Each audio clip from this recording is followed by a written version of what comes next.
come on in. I'm John Lee with the St. Louis Real Estate Investors Association. And here with, let's see, Jim Choik. We got Amber Gray. I see Jim Heiser up there. Oh, I see a lot of people here. All these smiling faces coming in, and some of you, I guess, are hiding behind your smiles there. But good to see you. Catherine Davis will be here. She's probably going to be a few minutes late today to fill us in. I don't know what's going on with the world of investments as far as the attorneys go, but I'm sure we'll find out here. So good to see everybody. We will not, just a quick note, we will not have a meeting in person at the Moolah Shrines Center in December, but we will pick it up again in January. So watch your emails and watch for the newsletter coming up in January, the January newsletter. It'll probably be out just a little bit early. So watch that. You can always go to the website though to check up on anything, STLREIA.com. So, and we are not having the breakfast. I know we had the breakfast on the, what was it? The second Tuesday of the month, I believe. And I think it did go out in the email saying it was on the 12th, but we will not be having that this month. And they are looking at redoing that possibly as a, or more than likely as a lunch meeting starting up again in January. So watch your emails, and you can always go to the website. So let's see. That's about all I have to say. Does Jim, do you have anything else, or Amber, or no? No, I think you covered everything. Okay. And as we wait for Kathy here, does anybody else have anything they want to say, or would you like me to get right to our disclaimer here? I guess I'll do that, and then we'll get started here. Welcome, everybody.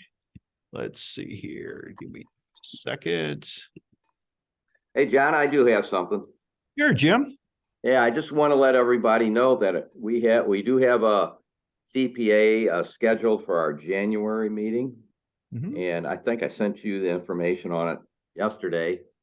And she's going to talk about, different tax strategies. She's going to talk about what software programs she would recommend, and also about LLCs, among other things. So, it should be a good meeting, and she comes recommended from the Missouri Society of CPAs. And just so everybody knows about our January meeting.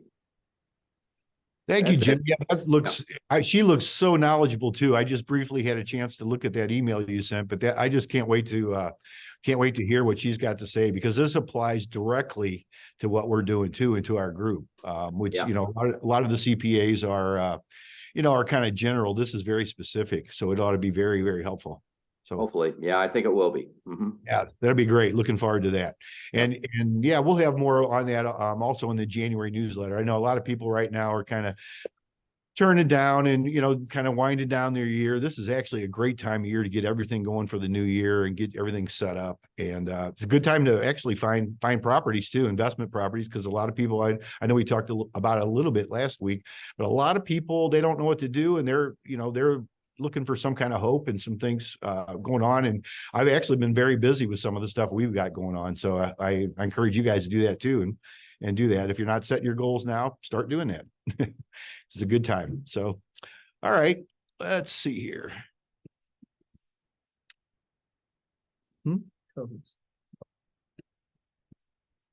Well, let's see here. Okay, can you see my screen there? I think you can. Welcome, everyone. First, I'd like to do a bit of housekeeping. Feel free to unmute yourself when it's your turn to speak. Please be mindful of everyone else by muting yourself while others are speaking. You're welcome to put any contact information that you want to share into the chat. We meet here to share deals, look for deals and solutions we have in need with our real estate. We are not your financial advisors, attorney, or accountants. We do not endorse or recommend any specific solutions or contractors here. You're advised to do your own due diligence to your own satisfaction before you invest.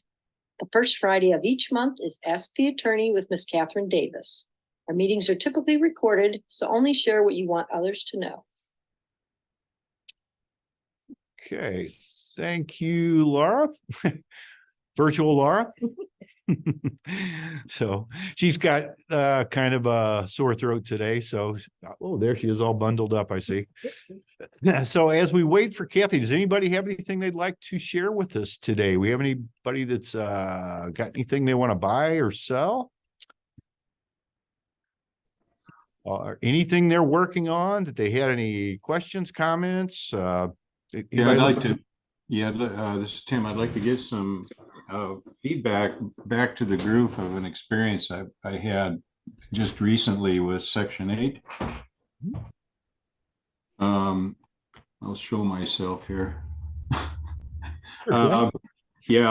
This really is just information I'm passing along. I have not, in the past, I've had good experience dealing with Section 8 when I was in California. I did accept a Section 8 recently here in St. Louis. I've never had any problems in the past with it. And of course, I mean, I'm sure you all are familiar with it. There's the paperwork and all that other kind of stuff. So we went through all of that, and they told me they would also pay for the security deposit. And now this was 2.5 months ago, and I still don't have any money from them.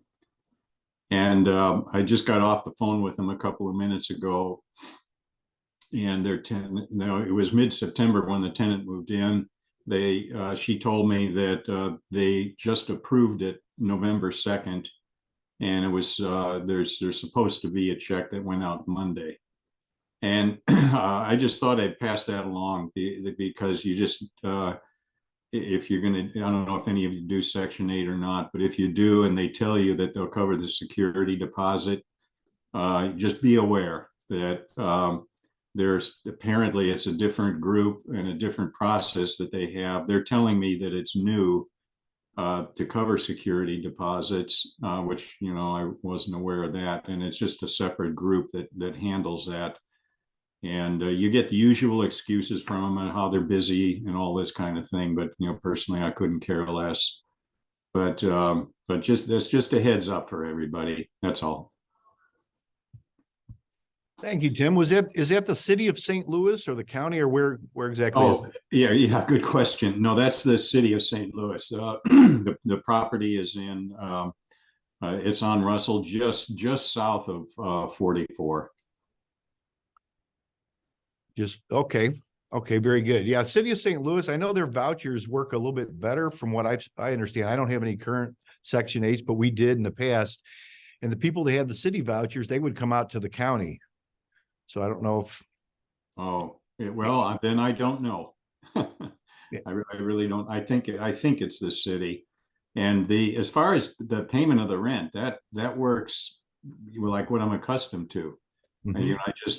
I just look for it, and when it pops in, because it's transferred electronically, and it's there like clockwork every month, and then that's what I'm used to seeing, and you can give them favorable. I'll even drop my rent for them for that predictability. Mm-hmm. But this security deposit thing turns out to be just a whole different process, apparently. Yeah, so I was caught by surprise. I've never heard of that. That's pretty interesting. Amber had a question. Did you go through Bob?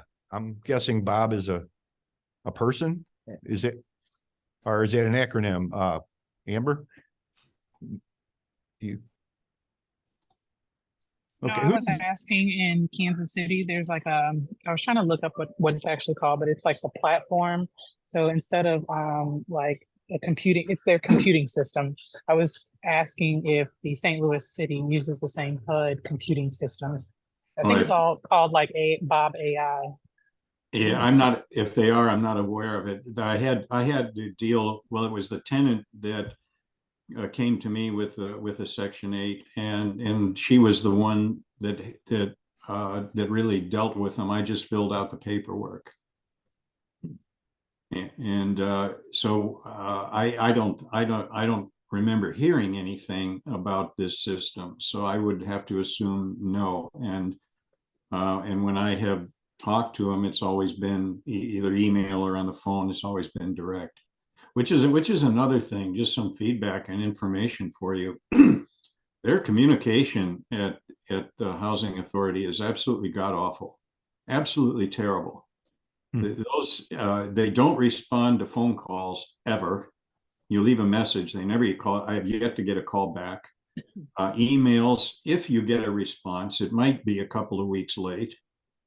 And so what I've learned is about it is they do respond to the tenant. When I called the tenant and of course what really did it, I said, look, if the housing authority doesn't pay for it, you're going to. And that really seems to get the whole thing moving. And because she'll call the housing authority and she gets a response every time, usually the same day, if not right away. So however they're set up, they apparently are very responsive to tenants. But on the landlord side of it, it is awful, absolutely awful. And at this point, I don't know that I'd ever do another Section 8 in St. Louis again. Not like this anyway. Say, Tim, this is Jim Heiser. You said you came from California, was that?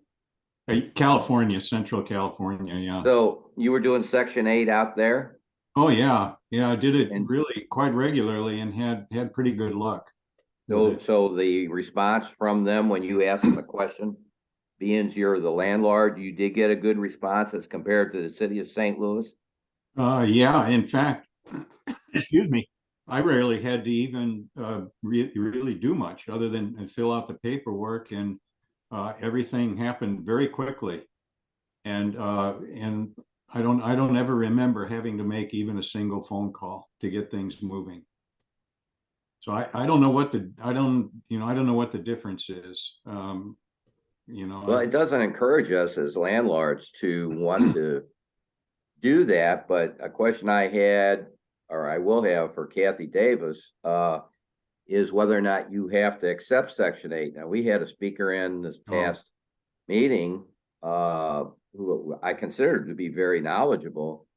And my understanding from her is, and John, you can correct me, you were there too, and Jim, that you cannot turn down a Section 8. If they have the money and can qualify, you have to accept it. Now, again, that's what I heard the other night. And I'd like Kathy Davis to speak on that too, because we historically just didn't want to do Section 8. It wasn't our gig, and other people do. But well, that is a question. That is a question for Kathy. I'll only tell you what I did. If I didn't want the tenant, I wouldn't take him. I couldn't care less what they say. If as long as the tenant's background was okay. I'm generally pretty lenient. I don't think most of you are probably tougher than I am. Well, no, it's just as we historically didn't want to have to do more with the government paperwork and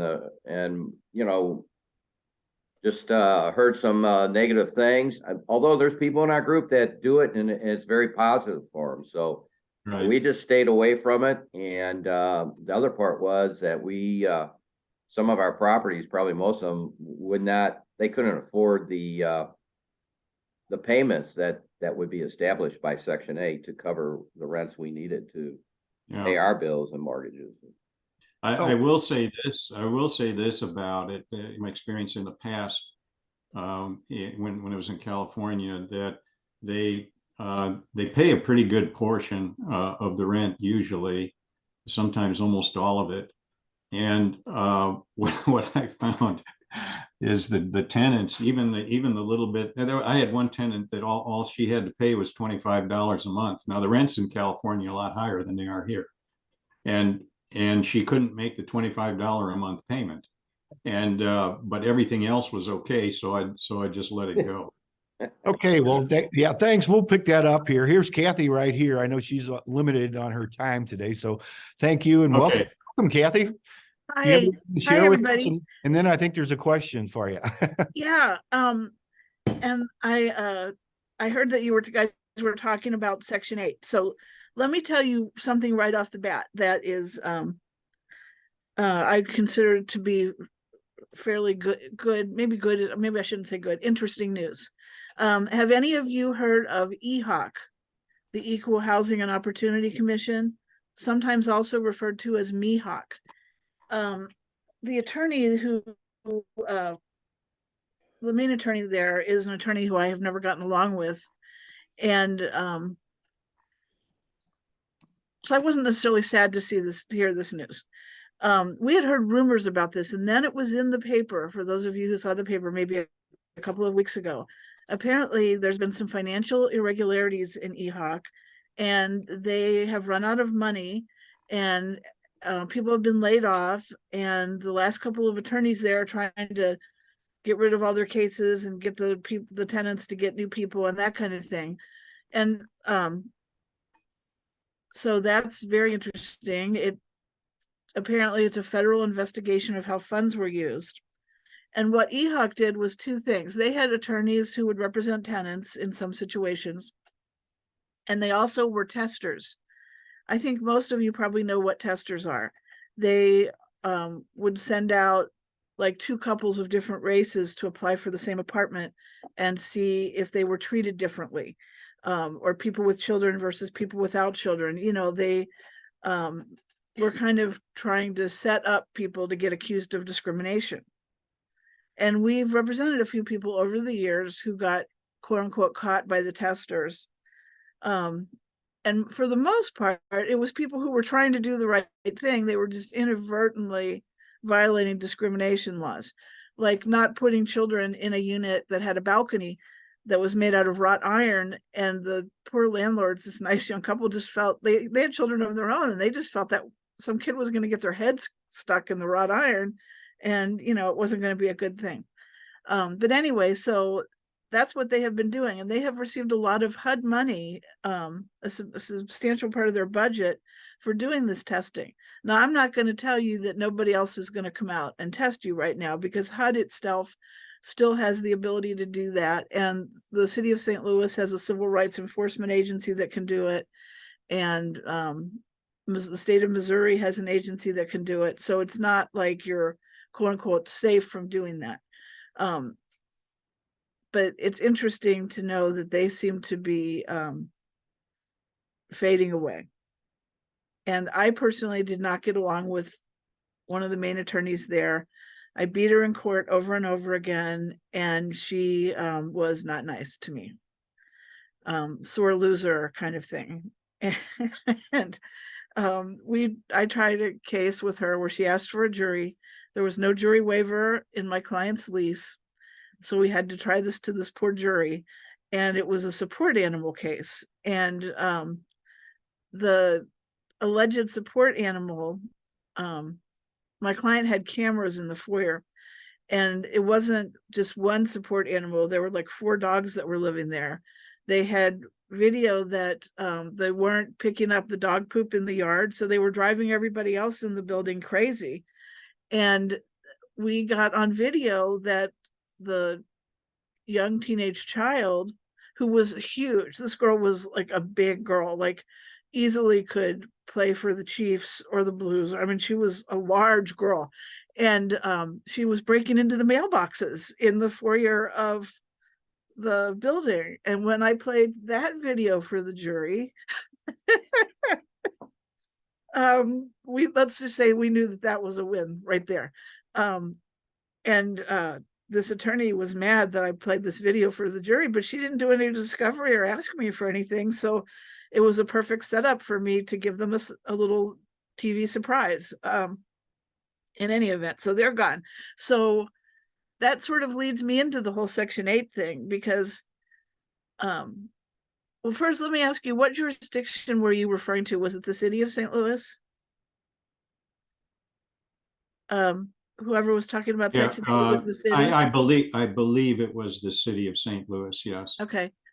They probably passed an ordinance that says you can't discriminate on the basis of source of income, which is what that means. So I would say, first of all, don't put no Section 8 in your advertising.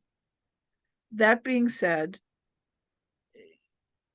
you have the right to pre-qualify your tenants based on your criteria, and that includes income and affordability and, you know, that kind of thing. I know clients who have done well with Section 8 and don't object to having it. I sympathize with the additional burdens of more inspections and more paperwork and that kind of thing, and special provisions in the lease and harder to evict them and what have you. So I think you've heard me say this before, you should be screening vigorously, especially in these times. And I think you will find a legal reason to turn people down who are applying based on getting assistance and that kind of thing. And this is a chance for me to remind you too, that for those of you who look at CaseNet, that's great. You should definitely look at CaseNet when you're taking applications, but they can get CaseNet sealed now. It kind of varies depending on which county it is and which judge and, that kind of thing, whether they're going to be successful doing it, but just assume that they can hide that from you. And that you should do other screening in addition to just looking at CaseNet. But looking at CaseNet is a good first start. I'm always a little surprised when I'm looking up one of my cases on CaseNet and I find out the person's been sued 10 other times, and I'm thinking, why didn't my nice client know this? It's not even, these cases aren't even sealed. And we have people that they remember us, they come to court and they go, oh, I had you on my last eviction. Oh, well, good. I would want to make friends in a different way, but okay. So I would just be careful about Section 8. I wouldn't be surprised if that whole thing gets litigated sooner or later. I don't think anybody can make you take any tenant, but there's other things that the city is doing that we consider potentially more crazy than that. And it's interesting because some of the Board of Aldermen are backing down on some of the crazy things they were talking about doing. And my alderman, where I live in the city, is Michael Browning, and he kind of started out as a progressive, but he's a bright young man, and I see him from time to time. I have a commercial thing and going on in the ward where we've been dealing with him, and he's been good. And I asked him if he would like to come to eviction court with me.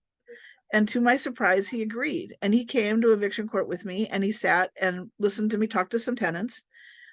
Sadly, that was in the city, and that on that day, those mediators and CRC and everything were not there. I don't know why, but I showed them their table and how they're usually there. And I explained to him, it's fine. You can give $5 million for tenants to have attorneys. But if you haven't paid your rent, you're going to get evicted. I don't care how many attorneys you have. If you do something that causes the landlord to terminate your tenancy, if you do a material breach of the lease, if you're dealing drugs or shooting guns or that kind of thing, we're going to be able to evict you. I mean, we know how to do this. I don't care how many attorneys you have. The tenant has. The tenant might buy an extra week or two, but they're not going to get much longer than that. Of course, I'm going to get on that horse again about make sure you have a jury trial waiver in your lease, and make sure your lease has been vetted by one of us or a lawyer that to make sure it's a good collectible lease and doesn't have anything that would bite you in the butt. I'm coming up with a couple of new clauses based on some things I think that were out there that I'll be ready to ship over to John after the first of the year, I think. But you want to make sure that your lease is solid, and when they get this $5 million for the attorneys, it's going to start next year. And here's what we think is going to happen. We think legal services is going to be running it. And we're friends with some of the lawyers there, and they've told us basically $5 million does not buy a lot of attorneys, a lot of attorney time. And there are a lot of evictions. So information will be sent to the tenants.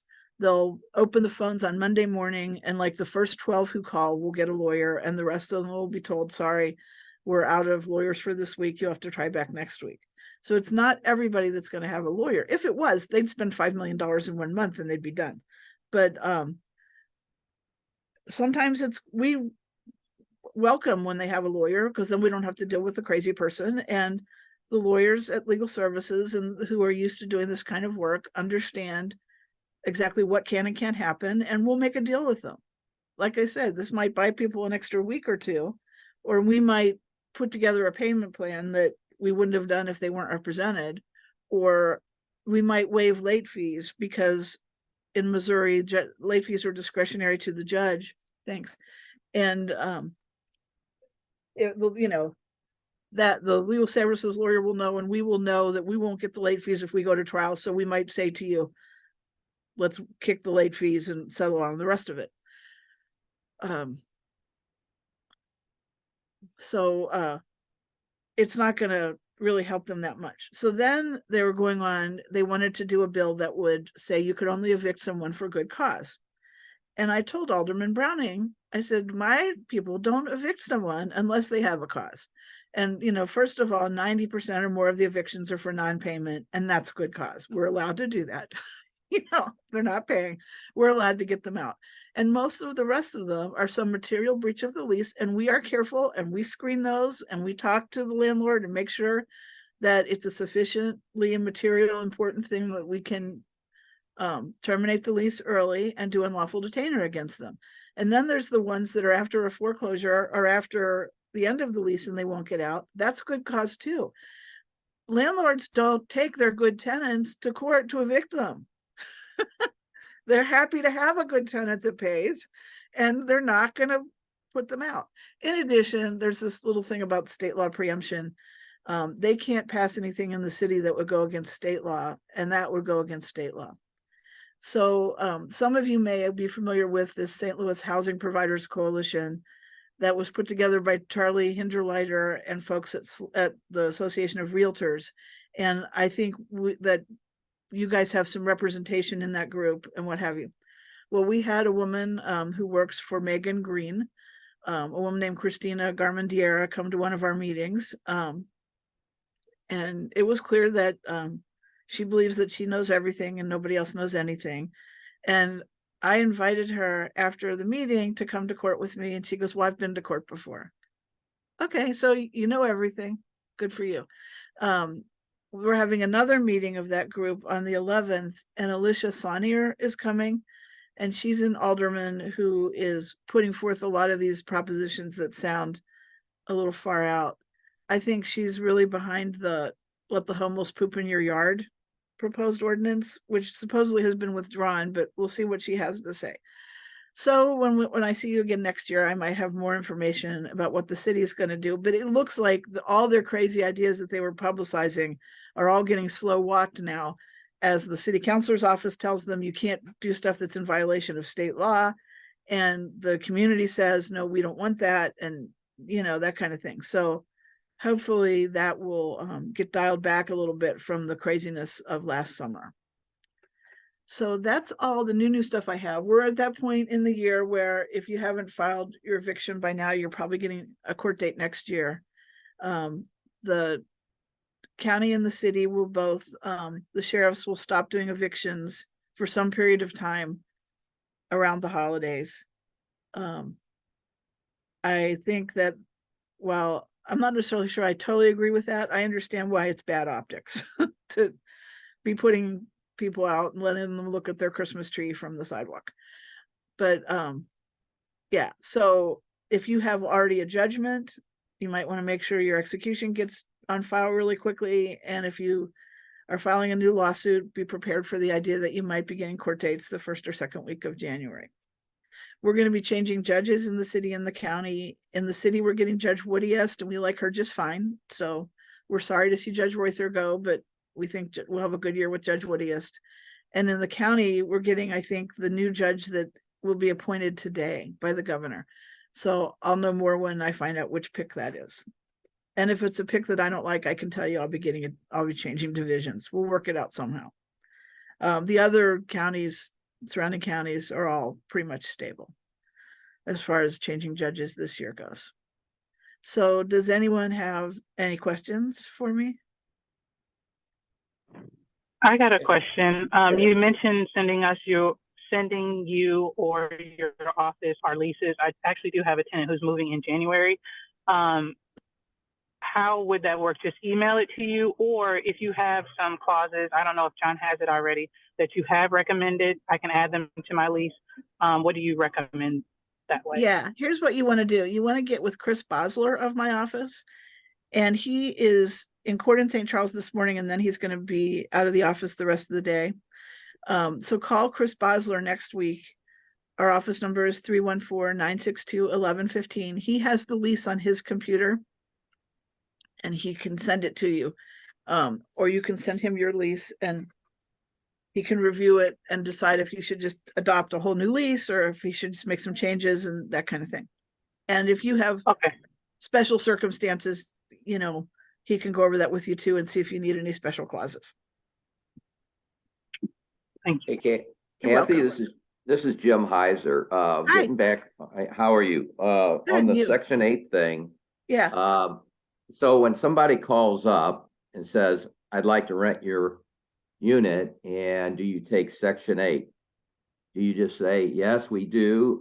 We have a third party, you know, review service that we hire and take their money, even knowing that most likely a lot of them will not be able to qualify due to income? Or should you say anything more than that? Well, I would take their application and put it through the same process you put everybody else through. Okay. And just leave it at that. Yeah. Okay. All right. Thanks. And you know the downsides of Section 8. During the pandemic, a lot of the landlords that had Section 8 portfolios were still getting paid.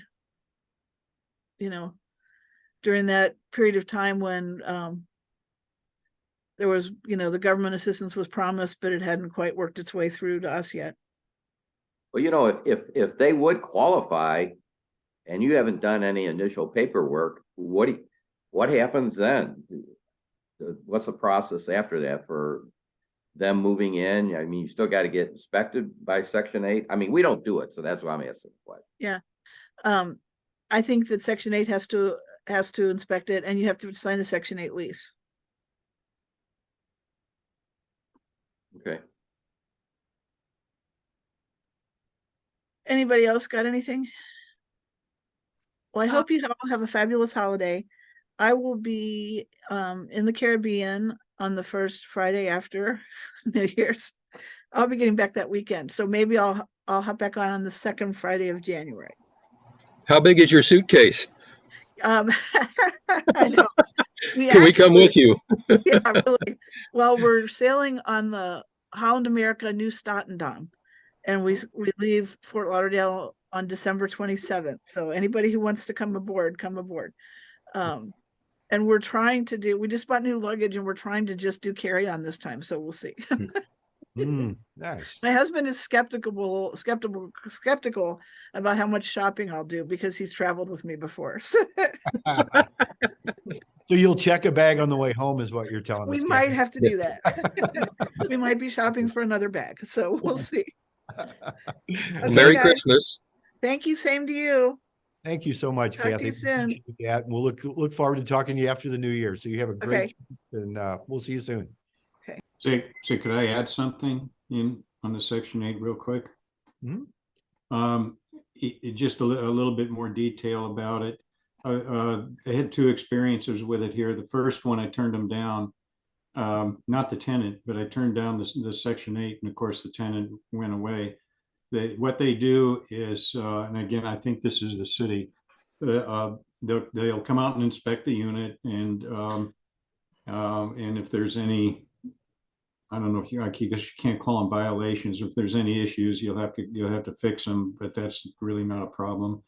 And then they negotiate the rent with you. Now, the first time that I went through this, it was with an 8-unit building. And so when you're 4 units or more, or something like that, what they do is they'll take an average of the last 3 leases, or the most recent leases that you did. Now, what happened, because of COVID, rent rates were going up rapidly. And I was in the middle of getting the tenants' rents up. And so the average came in too far below the market rate in order to be acceptable to me. And so I told the Section 8 fella, no deal. And that was it. The more recent one was it's 3 units, in which case they come out and do the same inspection, and then they do some kind of an analysis. I don't know what it is, but I kind of have the feeling like they're going to try to negotiate a lower rate no matter what. So they came in lower, which, but it wasn't objectionable. And I accepted it because I know that once the system works really nice, once you get all set up, you know, like I said, that payment comes in like clockwork, and that has some value for me. And so it's worth taking a lower rent knowing that that's coming in. Plus, this particular tenant had a credit rating that was well over 700. So well, how she got Section 8, you know, I don't know that she needed it, but at any rate, she did. But I never had any sense at all along the way that there was any problem turning it down. You can't turn them away for the usual reasons. You can't turn any tenant away, discrimination. But it's not like if you let him in, you have to take him. I didn't get that sense at all. So I just wanted to tack that on. I can speak to that a little bit too. I was approached by a Section 8 applicant, and I was considering them, and I was considering Section 8. I didn't know how the process worked intimately, so I called Section 8. I believe it was county. Talked to a gentleman there whose sole job is to convert landlords from market landlords into taking Section 8. And I never had any impression I was obligated to do it. It was more like they were doing a sales job on me to take Section 8. And, you know, inside of that, they were admitting that it does take a little longer to get, you know, everything set up, but it's well worth it. You know, he's giving me all the pros and everything, but I never felt like I had to, or I couldn't, you know, I just felt like it was totally my choice. And I ended up not taking the tenant because of a reason I wouldn't take a market tenant. So it just wasn't a fit. The person wasn't a fit, but I didn't get the impression I had to do it at all from Section 8 themselves. So I'd throw that in. And that was maybe 3-4 months ago. Also, do you guys know Jennifer Donnelly, queen of Section 8? Or, you know, she's a St. Louis based real estate investor. She does only Section 8. She gave herself a little catch name, Queen of Section 8. She will coach people on building a Section 8 portfolio, but she is amazing. She's the real deal. I just heard her speak at that St. Louis conference that Rich Groves and Josh Wiesler put on a few weeks ago. And if I remember correctly, literally the woman who her whole thing is Section 8, she will not go through the city Section 8 voucher system anymore because it is so terrible. Like what Tim's describing. But she will do county. She's still very happy with county. So I want to throw that out there to people that it may be I've heard that many times, I'd say in the past 6 months to a year from people who do Section 8, that the city, basically they're not even dealing with those vouchers anymore, but county they will. And also it might be a great idea to invite Jen to speak for one of our meetings, or maybe even on a Friday call, because she's very good on this. And I see that we've spent like 40 minutes on this topic. So I think the group would really get a lot of value from listening to her. Thank you, Laura. Maybe you could send over her contact information, and we'll see about getting her to talk to our group. That'd be great. I'll get her right in direct contact with you, John. No problem. Thank you. Thank you. Okay, I want to say something. I've got a Section 8 in the county. I have had no problems with it at all, but I also have a property manager that deals with it. So I don't know if Stacy has any experience with Section 8, but she might be able to put some local spin on this if she wants to. So recently I've switched roles, so I don't deal with Section 8 firsthand, but I do hear from my office. And I know, you know, I've been in property management going on 9 years now. 5 years ago, they were much easier and better to deal with. I don't know if they're just extremely hard for them to find employees to work for them, but they seem in the last couple of years to drastically get worse. They don't answer the phone. They don't answer your emails. It's very difficult to get things going. We had a couple approved Section 8 tenants recently in the last couple of months, and it took about 3 months total to get the place inspected, get them qualified and moved in and start getting money. So they've seemed just the last few years to really slow down on their sense of urgency on getting any tenants moved in, and that's for the city and county. But I don't know. Hopefully they can get some people hired and get things back on track.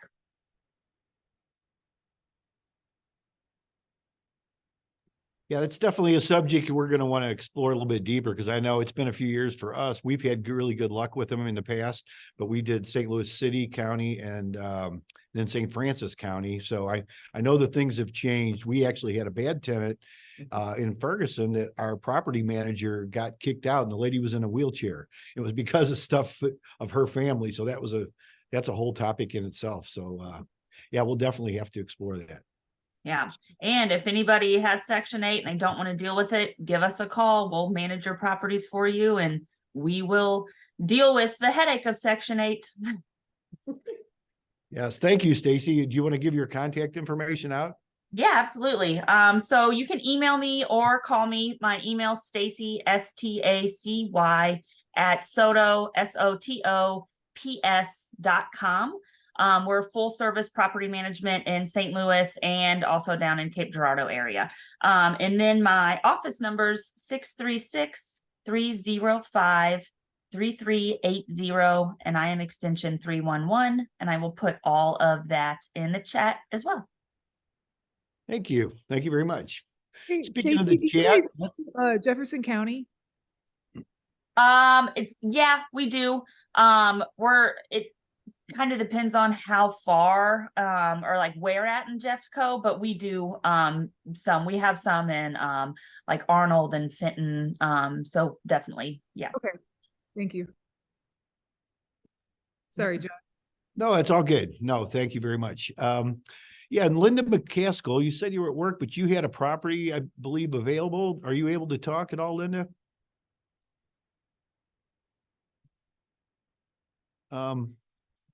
Maybe not. She's got a property in Berkeley. Let's see, 63134, single family, 3-bedroom, 2-bath, lot size 1288. I'm guessing that's the square footage size. Built 56, price 125.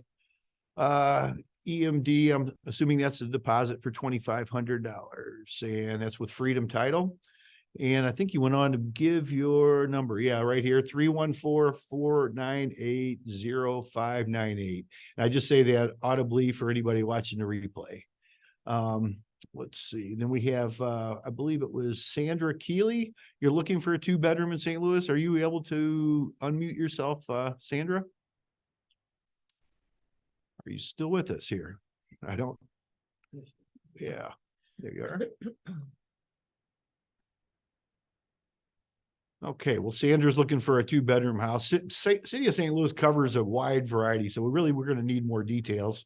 As far as what neighborhood, maybe what price range, and exactly what you're looking for. So if you're able to unmute yourself, or if you're able to tell us, that would be very helpful. Let's see down here. And Steve, you were asking for the county too. I don't know if you were asking about the rules, if they apply the same, but what Kathy Davis was telling us, yeah, all the rules for any municipality cannot go against the state laws. So that is something to keep in mind. I think, some of the questions like Jim asked too, as long as you keep everything consistent and you treat Section 8 applicants the same as you do your regular market applicants, I don't think you'll have any problem.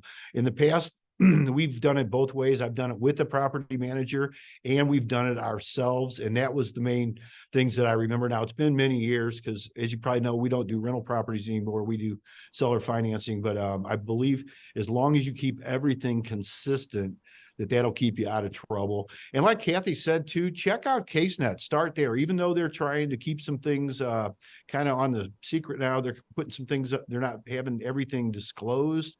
That you can still find an awful lot about people. I'll tell you, one of the things that we've done in the past, go look at people's social media. Look at Facebook, look at, anything they do, their Instagrams and all that stuff, because they will tell you what kind of people they are just by what they post. And you can find out an awful lot just by being a little nosy. And actually, you might even have some fun. You might find stuff you like about the people too. So that's something to that you may want to do while you're doing the background check. Or you might want to just have somebody like Stacy that does the work for you. I know one of the problems that I had in the past when I first started selling the properties and doing it myself is I believe everybody's story. Well, what I've learned to do is to have somebody else do the screening. And actually, most of the people I've sold the houses to is people they told me they would not rent to. But you have to look beyond the story and look and see what kind of people they really are, because maybe they wouldn't be good for rental, but maybe they're second chance people, which I personally like a lot. People that needs a second chance, but they really want to be a homeowner. So that's a little bit different. But have somebody else do your screening for you. That's just always been very helpful because they're professionals and they go by, this is the way it is. It's black and white. There's no gray areas, most of the time when you hire a professional screener. And I mean, I always would believe their stories and about the service animals, a three-legged dog named Lucky turned out to be a pit bull and bit the neighbor. I mean, that's the kind of stuff you want to avoid. And professional screener, it's right to the point. So just some Hey, stuff. John, I had a potbelly pig request one time. Did you? Yeah. Not to beat a dead horse on this Section 8, but my concern is what I'm hearing now is that even though they might qualify for Section 8, the governmental turnaround, if it's 2 or 3 months and that place is sitting empty, that is a big, big deal. So I think we need some more in-depth understanding of that, because to me, that's a killer right there. Yeah, that's a definite subject we need to go a lot deeper into, Jim, because there's a lot of questions and a lot of changes, it sounds like, in the last few years too. Yeah. So that's definitely something we definitely want to explore. Well, I like Laura's idea of having that lady come in. Maybe she can speak one evening, and maybe somebody like Tim or Stacy have a couple other speakers for a period of time to really, the pros and cons and the right way to do it. I think there's value in Section 8, but if you got to wait 2 or 3 months every time with a new tenant, that's a killer, Yeah, empty properties are not good. No. There's nothing good that ever comes out of them. Yeah. So, okay, okay, Sandra, you put some more detail in there. She's looking for, let's see, North City is fine. I'm assuming maybe other parts. $700 range. That's probably per month and not total. It has to be in the city because of the school district requirements. Okay. Would also consider rent to own. Okay, Sandra, that's Sandra Keeley. I think you had a phone number in there somewhere. Let's see. Here you go. So Sandra, I'm assuming you can't unmute, but Sandra is looking for a home in the city, a 2-bedroom unit, 314-532-3212. So thank you. Yeah, there it is. All right. Anybody else have anything they'd like to share with us today? Anything they're wanting to sell or buy, or just comments in general? We've had a lot of good discussion so far. I have another Yeah, question. John, go Sorry, ahead, Laura. I don't have to, I can take a break, and you go ahead. I've already, I'll Yeah. talk at this time. It's okay. Yeah, I have a small house that we would like to sell. We've got 8 properties and we want to slowly work toward getting rid of some of them. So this is a very small house in Hazelwood. Actually, it's the annex of Hazelwood. The zip code there's 63135. It's 2, like I said, 2 bedrooms, 1 bath, very small. So if anyone is interested, I will put my contact in the chat. And just give me a call. We just get started on this, so I don't have a lot of information as far as exactly how much or what we're going to do. But it's the price will be negotiable. So I'll put that in the information in the chat. Okay. Do you have a price range, Ann, and how many bedrooms, maybe square footage or anything like that you like? No, sorry, John. Yeah, like I said, we just got started on this. But as far as there are small bedrooms, like I said, 2 bedrooms. square footage, I will have to look that up, but just, give me a call if you're interested in anyone that, I can give more information to. That would be great. Okay. Well, maybe you could get a couple more details together and join us again next week, Ann. with the Sounds good. Yeah. Okay. area and more particulars like that. That'd be great. And All I right. can send you an email. I got a client that's looking for some single family houses. He's an investor. So I'll send you an email. Let me know any of them that you want to sell, and maybe we can work out a deal. Okay. Yeah. Great. Thanks, Stacy. Thank you. And Laura, you said you had something you'd like to say? Yeah, yeah. In regard to like tenant screening, I haven't had to screen anybody for a while, but in between my last screening and I should hopefully be screening someone here soon, I've gotten emails from my property management software. I self-manage my building right now, and in the software sent me emails about TransUnion being offline in a lot of states or whatever. Okay, so here's the bottom line. I don't really get all this. I just feel like and I've asked a couple other people, it seems like TransUnion might be like the main criminal background check entity out there, and they don't have access to records in like a number of states. So is this an actual problem, or is there like, can someone quickly tell me like how to shift my criminal background check process to where it covers everything again, or who knows anything about this? Hey, Laura, I'm dumb as a rock on that. My wife does all this, so she's gonna tell you. Yeah, she's got curlers in her hair, so she just. Oh, okay, no it. problem. Okay. If it makes you feel better, I have wet hair, which is why so I'm with you. We've used TransUnion now for probably about 3 years. I think it's about $49 for them to do the credit check and the full background check. I check with their employer. I just call and see if they'll talk to me. A lot of the employers won't talk to you anyway, even if you have a signature. And I always do have them fill in a form that has like their social security, their driver's license, name, address, last places they've rented, who their landlords were.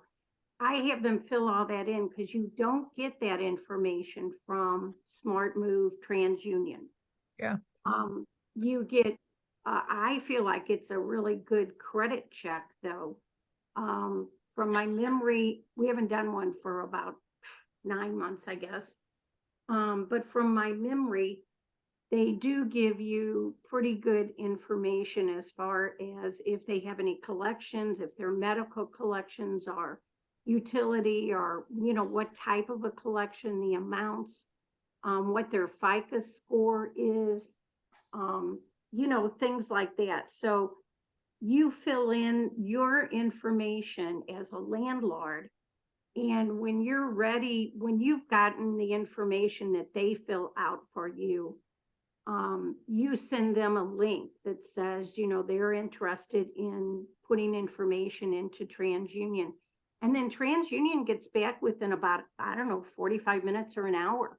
Yeah. So pretty quickly whether or not, you're going to want them or not, according to their checks. And they do go across country. Yeah, well, heads up though, they're in some sort of legal issue where I kind of read an article like super fast. I skimmed an article about it, but apparently they were misusing data or misreporting data. And right now, if I understand it correctly, they do not do criminal background checks or provide data for it's like 20 states. Oh, wow. And I think Missouri is one of them. I don't think Illinois is, but Missouri is one of them. And there's just a boatload more, which of course, people can be moving from anywhere, right? So yeah, my experience has also been great before, but in the past several months, something's changed. And I wonder if there's another way to get a full, cross country like we used to get. Yeah. No background check. Yeah. Cause I know the last people, they either came from like Arkansas or Alabama. It was one of the A states, you know. Uh-huh. And their information was on there, you Yeah. know. Okay. So, but like I said, I think it was like last March was Right. when our people had moved out that I last used them. So, Okay. I think I got Mine- my first email about this in August. oh, okay. I never got an email. Did you get the email from TransUnion or? I got it from Buildium. Buildium is a software that I use. And Oh, okay. so I do the application process through Buildium. It's very similar to what you just described.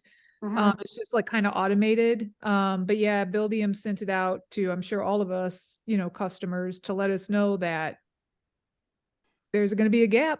And so I recently reached out to Buildium to see if that was still the case, because it had been a while. And they gave me that whole list of states again. And I kind of researched and read an article, and TransUnion's just not what it used to be right now while it goes through whatever it's going through. And Mm.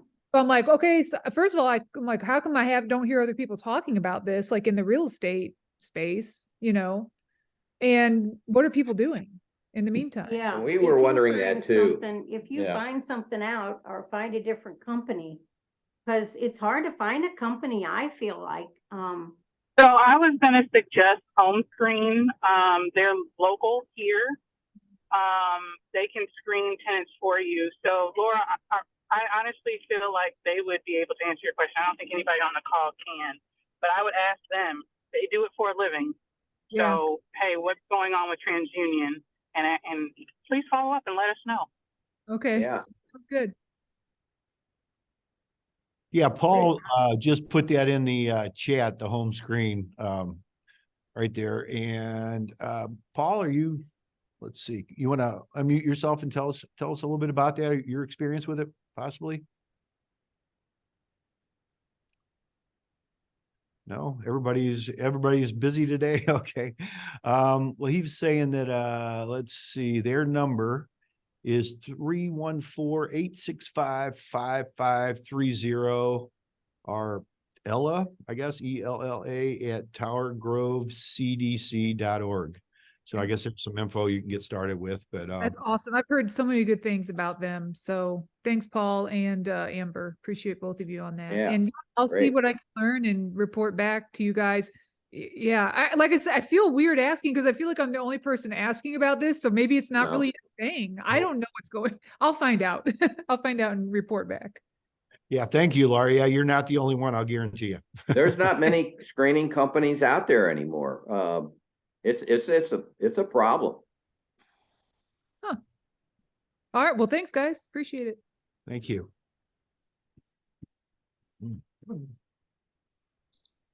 Okay. All right. That's anybody else have anything they'd like to share with us today? We're coming up. I've got a quick question for Tim before you shut down. Not real estate related, but Tim, I used to live in Hanford, Visalia. Where in Central California did you live? Oh, wow. Small world. I moved from Visalia. Okay. Oh, Yeah, that's weird. Yeah, I lived in Fresno and Stockton for a long time. Yeah, I used to live. Yeah, I lived there years ago near the St. Louis. I mean the Visalia or Sequoia, whatever that community college had their farm. I can't remember the name of the street by Oh, Acres. I yeah, think it was yeah. off of Acres. Yeah, I know what you're talking about. Oh, wow. Small right. world. Well, we'll talk at a monthly meeting sometime. Yeah, okay. All right. Thanks.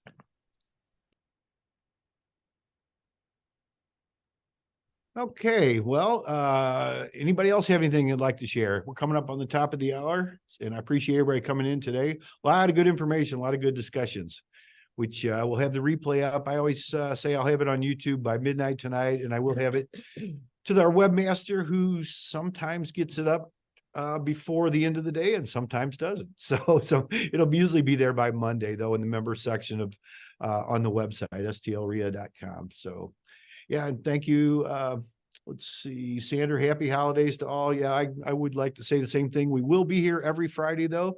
I don't think any holidays fall on the Friday, so we will continue not to have any breaks, and we'll see you. Other than if you're in Kathy Davis's group, and then you're going on a cruise, and have some fun down there. So whatever you do for the holidays, have a great holiday season, and we'll look forward to seeing you next week.